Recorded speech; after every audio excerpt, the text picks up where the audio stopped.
Welcome to Top Women in Grocery. It's a podcast focused on the trends, topics, and interests that move women forward in our industry. We spotlight extraordinary women who have had successful careers and interesting lives and who make a positive impact on their workplace and the community. And today we're talking with Alyssa Vecchio, Senior Vice President of Merchandising Center Store for Whole Foods. Welcome, Alyssa. Thank you, Lynn. I'm happy to be here. Yeah, a little bit of background on you. Alyssa has responsibility for grocery, wellness, beauty, local merchandise presentation, and merchandise execution. She celebrates what makes Whole Foods Market so special: unique products, industry-leading quality standards, incredible supplier partners, talented team members who continue to advance Whole Foods market merchandising capabilities, and deliver operationally sound programs. She's known as an all-in, purpose-driven leader who values authenticity, connectivity, and collective strength. She aims to create a culture that inspires individuals to be their best in service of the greater good, and we'll hear more about that in a little bit. Alyssa became SVP in November 2020 after 3 years leading wellness and beauty and almost 20 years in merchandising. Her experience spans product categories and merchandising disciplines, including product selection, supplier partnership, promotional planning, pricing, presentation, and exclusive brands. Her passion for purpose, people, and product drive her forward in her role. So thanks again for joining us. Thank you. Thanks for having me. So Whole Foods really is, if you've been in the store, and who hasn't, right? Been in Whole Foods, you know that merchandising is such a part of the experience. So what do you think, Alyssa, sets Whole Foods apart in its merchandising kind of across the board, from sourcing, assortment, and in-store displays that really resonate with shoppers? Yeah, I love this question because in my view, there's so much that sets Whole Foods apart. It really starts with our purpose. Our purpose to nourish people and the planet is the soul of everything we do. And so from a merchandising perspective, it guides how we think about our strategy, how we make choices, how we choose to show up in the world. And so really starting with that purpose to nourish people and the planet.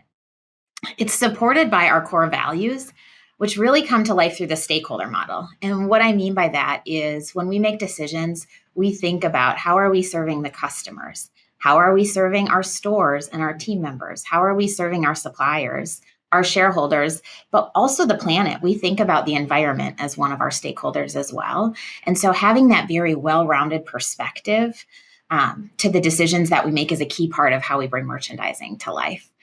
Then there's our quality standards, the fact that we have a set of quality standards that help make it easy for our customers to shop. They're non-negotiable. They ensure that we're kind of doing some of that work on their behalf in terms of ingredient standards, animal welfare standards. So I love that we have this set of quality standards that ultimately guide the decisions as well. From there, we really partner closely with the suppliers. One of the things I love about the work my team and I do is that we go back to the source. Like, for example, last week I was in Ireland with Kerrygold, standing on family farms. Yeah. And so yellow butter. Yep. Yes, they have great butter. But part of what's special about what we do is that we actually get out on the farms. We talk to the farmers. We understand their practices. We see how the cows are treated, the happy cows, and ultimately see it then through the supply chain. And I think that's really unique and special about what we do, is that we hold true to the purpose and those quality standards that we have. And then I would say last but not least is we're also known as a validator of innovation. Like, part of what we do is we help create macro trends. We work closely with small, local, and emerging suppliers to bring new innovation to life. And ultimately, all of that stuff I just talked about comes together in a pretty incredible and unparalleled experience at store level. I would say that's really the whole experience to really live up to your name in a lot of different ways when you think about kind of the holistic approach to just, every little bit of your job. So when you follow your core value partnerships with suppliers, I want to learn a little bit more about the Local and Emerging Accelerator program. So how does that promote growth for suppliers and for you too? Yeah, so a little bit of context on the program that we call LEAP, our Local and Emerging Accelerator program. We launched that last year, and there are two different tracks. The first track is called Early Growth. And so this is really geared toward brands that are just starting out, that aren't at Whole Foods Market yet, and again, are just getting started. And so last year, we had a cohort of 9 brands. I'm happy to say that 6 of them were founded by women. And we took those brands through we took those brands through a 12-week curriculum that was really geared toward how do you start out? How do you build a brand? We had both Whole Foods Market team members from a lot of different functions spend time with these brands and help coach and nurture them. We also brought in a lot of industry experts as well. And so it took them through that full curriculum. And now all of those brands have launched in our stores and are like just getting off the ground. So it's super exciting to see them like through the coaching and nurturing, starting to build and grow their brands. And then the second track we have is what we're calling On the Verge. And this one we just launched. This is geared toward suppliers that are currently in one market or one region, but we think are really poised to grow. And so we also have a 12-week curriculum that's really geared toward what they need to get beyond one market, to unlock growth and to build and scale their brands further. And so, like I said, we just kicked that one off for the first time. Super excited about that. And consumers really love that. I mean, I know when I shop there, I tend to linger because I look, I look at labels and I look at the storytelling and I look at your shelf information. So I think that really resonates. It's fantastic for suppliers, but consumers really appreciate that too. Yeah, one of the things that I love about Whole Foods and being a customer of our stores is that sense of discovery. Like there are so many incredible brands, items, missions that are throughout the center of the store. And so we do think about ourselves as in service of the suppliers and really serving as that platform where they can launch and grow a brand. But from our customers' perspective, that sense of joy that comes from discovering a new favorite is something that I really love about what we do. Yeah, and it really resonates with people. And, you offer support kind of throughout that whole chain and throughout your role. So a little bit more about the local producer loan program, too. Tell me how that leads to more diverse supply chain in terms of offerings and the pipeline of suppliers as well, Alyssa. Yeah. So LPLP, or our local loan producer program, is another thing that I think is really special about what we do. So this program was founded in 2006. And what it does is it gives low interest loans to small scale, startup, local, and emerging suppliers. And so it really helps create access to capital for those brands who need it most and may not be able to sustain or grow otherwise. A couple of our most recent recipients, one is Funleo, who's the founder of Shea Radiance. She's been a long-standing partner of Whole Foods. And part of what she does that I think is really, really cool is she is focused on African black soap. And so this loan is going to help improve the efficiency of the supply chain all the way from sourcing into our stores. Another recent recipient is Dress It Up Dressing and Sophia. I had the opportunity to meet her at our new store opening of Walter Reed about a month back, and she's also been a longstanding partner. And so this loan allows for the opportunity to continue to drive incremental growth, really thoughtful incremental, so that she can support expansion with us. And so by creating access to capital in low interest ways, what that really does is it allows for a more diverse set of brands to start, to grow, and to thrive in partnership with us. Absolutely. And it's been kind of a challenging, as we know, a challenging environment over the past 3 years. And to be able to give someone that opportunity, to really turn that dream into reality, that's great. Yeah. That's great. There's so many people. And, another thing too, I always love reading about your foragers. I'm like, what a cool job. In my next life, that is what I want to be. I want to be a Whole Foods forager. Give me a call. Right? And it's the coolest thing. So it really distinguishes you and, how you also identify suppliers. So let's let this one become a forager for Whole Foods. Exactly. Yeah. I mean, I agree with you. I think the foragers have a really incredible role. It's also a really important role. So, I mean, for context, our foragers are the boots on the ground. They are located throughout the country, and their primary role is to meet founders where they are. At co-ops, at farmers markets, being out there to help find the next local and emerging brand and help support and nurture their growth. And our foragers come from all different places. Some of them have a background in culinary or restaurants. Some of them have come and kind of grown up through our stores. Some of them have a background in category management. Some of them even have a background in finance. And so they all come from different places. But what they share is a unique passion for supporting these emerging brands. They share a passion for innovation. They share a passion for our mission and our quality standards. And so it's really incredible, honestly, to see them out there across the country helping find these next great founders and brands.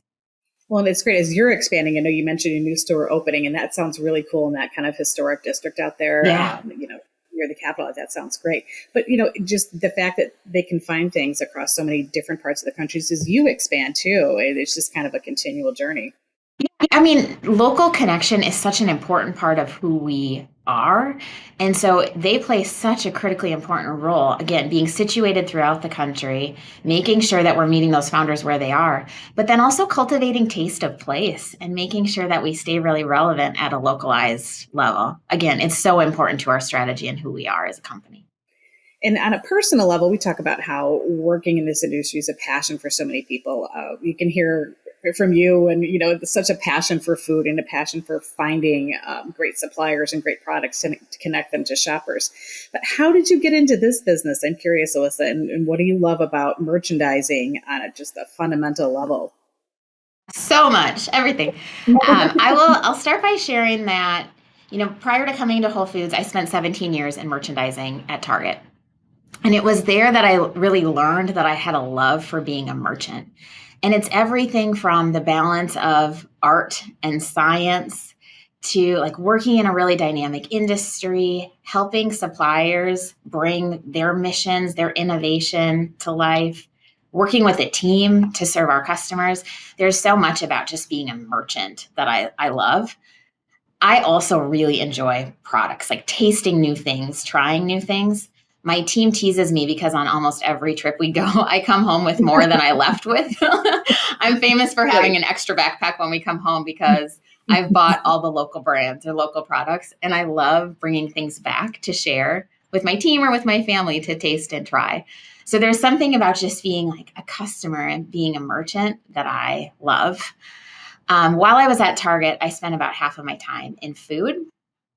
And that really helped like start to cultivate this love for being a part of the food and the grocery industry.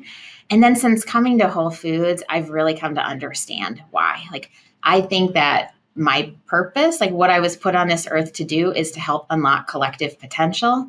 And the food system is an incredible opportunity to do that. Everybody eats. And so everybody is connected to food. Everybody uses the products that we sell as a part of their daily lives.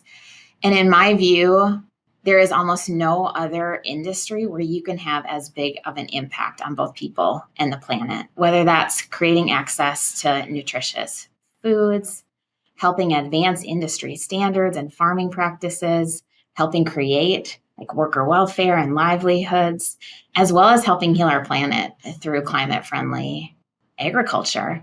And so for me, there is something so special about being a part of the food industry and helping move things forward. I think about it both as a responsibility, but also as a gift.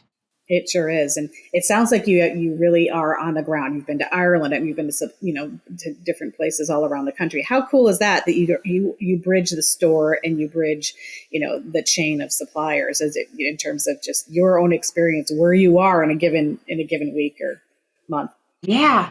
Yeah, I have so much gratitude for the platform that I have and we have at Whole Foods to have a positive impact, and for the ability to do so much good in so many places across the supply chain with thousands of different suppliers. Again, like I think about it as such a gift. It really is. And it's one of those gifts that we in this industry tend to pass forward to other people. And I'm sure people have inspired you as well. But it's been a time of change in the industry. So what advice do you have? And I always love asking this questions of our podcast guests for young women in general who might be thinking of a career in this business on either end, maybe as a supplier or maybe in the grocery business as well. What are some skills they can learn, or what advice do you have? Yeah, as you noted, it is a time of a lot of change. I also think with change comes opportunity. So one of the pieces of advice I would have is just to go for it. I have two rocks that sit on my desk. One says courage and the other says gratitude. And courage is one of my favorite leadership principles. And so like my advice for women, well, for anyone really who's starting out in their career, is to not get in your own way. Like have the courage, just like go for it, demonstrate curiosity, and lean in. to what you're capable of. So that would be my first. The second piece of advice I would have is to understand what's unique and special about you and embrace that as a superpower. So, for example, for me, I used to think that things like vulnerability and humanity were liabilities that I had to manage. And instead, I've come to appreciate that that's a really unique part of who I am, that I can be an influential leader and a human, and I can be accessible. And by leaning into authenticity, I can create a platform that allows and supports other people to do the same. So that I think is one of my unique superpowers, but I would encourage all folks to think about what is it that makes you unique and special. And rather than feeling like you have to manage that, embrace that, show up as your full authentic self. And then the last piece of advice I would have is about community. As humans, we're all very social creatures, and you can't do anything alone. And so I think it's really important to build a network of trust, like the people you can call who are going to tell it to you straight. In any role that I've had, I've always thought about out of the gates, who's going to be my circle of trust? Who are those people that I can call that are going to tell me what I need to hear, not necessarily what I want to hear? And then I need to couple that with a community of care, the people who are going to support me, who we can be in it together, who are going to lift me up when I've had a hard day. And so I would just encourage people to think about who are those folks that you need in your circle that's going to both support you, lift you up, give you that extra momentum, but also give you the candid and constructive feedback that's going to help project your growth forward. And that all kind of ties back to, and I love what you said about don't hide your vulnerabilities, kind of embrace them, because a lot of times we spend so much time hiding them that maybe we miss opportunities to find out what we need to find out from other people, to have those kind of open and authentic conversations. Yes, exactly. And in the culture of Whole Foods, you really encourages that, right? As an organization, just kind of based on your culture and your mission. So is that really fostered kind of across the board that you've seen? Yes. Yeah. I mean, that is one of the things I love about the culture at Whole Foods is that we really do embrace authenticity. People come to Whole Foods because they're passionate. They want to be a part of our calling. It's not just about a job. It is about purpose. We talk about our Whole Foods market why, and that requires that everyone shows up as their own authentic individual self. So I really love that that's a part of what we celebrate as a part of our culture and what makes us unique and special. And listening to that voice. I mean, when you were at Target and you're listening and you're becoming so interested in food and move in having the courage to move over to the other role. It's a lot of that too is listening, listening and having the courage to move on to the next thing, whatever it might be, whether it's, in your own organization or somewhere else. Yes. Yeah, that's such a good point. I've been thinking lately a lot about the tension that exists between gratitude and discontent. Because I do have You're gonna need another rock. Yeah, I do. I think I do need a third rock. But I have so much gratitude for the opportunities, for the community. But I also live in this world of discontent, knowing that there could be greater potential. And again, it comes back to courage as well. And so I think taking the leap to push for that potential, getting out of your comfort zone, and really kind of helping to unlock what's in front of us, what could be potential. That requires that courage to get out of your comfort zone and go for it. I love that. I really love that. So when you're thinking about next steps for you, what's next for you and your goals at Whole Foods? Yeah. At Whole Foods, we've already had such a big impact on the food systems and advancing the industry. And so I'm really proud of what we've been able to accomplish over the last, 40 plus years. We've also, over the last year, started to shape what we're calling growing with purpose. And so this is our 10-year vision that's really about how are we creating a sustainable and scalable business for decades to come. And so I'm really excited about our vision, about the work we have in front of us to really support more climate-friendly agriculture practices and working with the suppliers. I'm really excited about the innovation in front of us. I'm excited about creating an environment where our team members can thrive and can really see out their own purpose and their own calling through the work that they can do at Whole Foods. So from my view, we've made so much progress already, and we're just getting started. So as I think about what's next, I think what's next is continuing to push to advance our purpose, again, to nourish people and the planet by doing so much good in all of these places that are going to help make the world a better place. That's right. That's what we're all here for. I remember, listening to some of that vision earlier this year when your new CEO was talking about Yeah. rolling it out. So it'll be interesting to see, how that all comes together, over the next couple of years, because I know you're still expanding your footprint, right? And you're still expanding your network of suppliers. So to really see it come to life, I think shoppers will see it. Do you think shoppers are going to be able to really see that too when they browse the store? Absolutely. Absolutely. I mean, we are also investing in growth, new store expansion, meeting our customers where they are through things like direct ship on Amazon.com. So we do have a lot in our pipeline to help serve net new customers, and I'm excited about that. I'd also share that yesterday we released our impact report. And so Yes, we're yes. doing a lot of work on things like waste diversion and keeping food waste out of the landfill and recycling across our stores, composting across our stores. For me personally, I've also gotten deeper involved in a couple organizations like the Whole Planet Foundation.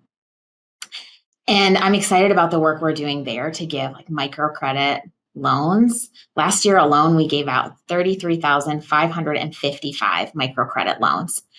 And so when I think about like the further impact that we can have on creating access and diversity in the supply chain and supplier base through the work we're doing in Whole Planet Foundation, there's so much good work to be done there. So to your point, I'm really excited about some of what we have in our pipeline to grow both like where we serve our customers, but also the impact that we're having around the world. And it's a lot of work. I mean, make no mistake, right? To be able to do these hard things we've talked about, it's one thing to talk about sustainability goals and, and making a more diverse and, equitable supply chain, but it takes a lot of rolling up the sleeves, a lot of collaboration, and a lot of, like you said, boots on the ground to get there. Yeah. And I think that's why the stakeholder model is so important because these aren't things that we can do alone. We play a really critical role in helping lead the industry and move things forward, but we do partner very closely with all of our stakeholders, especially the supplier community in many of these spaces to drive those advancements. And it's a good thing that everybody has this passion for it. And I think there's just such a sense of momentum. So it's great. Yeah. Yeah. Wonderful. Well, thank you so much for joining us today, Alyssa. I wish we had even more time, so we'll have to bring you back another time. Again, thank you so much for having me. I really enjoyed our conversation. Me too. It was so nice to talk with you. And for more information about the Top Women in Grocery podcast, please visit progressivegrocer.com/podcast. You can subscribe to this series wherever you typically listen to podcasts, including on Apple, Google, and Spotify. And if you have a question for a Twig podcast topic, send it along, or a topic. We would love to hear from you. My email address is lpetrak, Petrak, @ensembleiq.com. So see you later, everybody. Thank you for joining us. And thanks again, Alyssa. Appreciate it. Bye. Thank you.